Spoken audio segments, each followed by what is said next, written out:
दोस्तों, बिहार के शेर पावर स्टार पवन सिंह के लिए निरहुआ के छोटे भाई ने बहुत ही बड़ी बात बोल दिया। दोस्तों, आज मैं सुबह सुबह एक इंटरव्यू देख रहा था लीड न्यूज भोजपुरी पे। दोस्तों, वहां पे प्रवेश लाल यादव इंटरव्यू दे रहे थे पत्रकार भैया को। दोस्तों, निरहुआ के जो भाई है, पत्रकार ने पूछा कि आप भोजपुरी में बेस्ट सिंगर किसको मानते हैं, तो निरहुआ के भाई प्रवेश लाल यादव ने अपना सगा भाई निरहुआ का नाम नहीं लिया।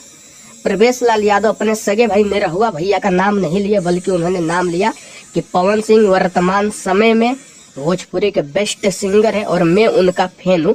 तो दोस्तों, ये पावर स्टार पवन सिंह का जलवा है कि मतलब जो खुद सिंगर हो, उसका भाई सिंगर हो भोजपुरी का बहुत बड़ा, फिर भी वो इंसान प्रवेश लाल यादव पावर स्टार पवन सिंह को बेस्ट सिंगर बता रहे।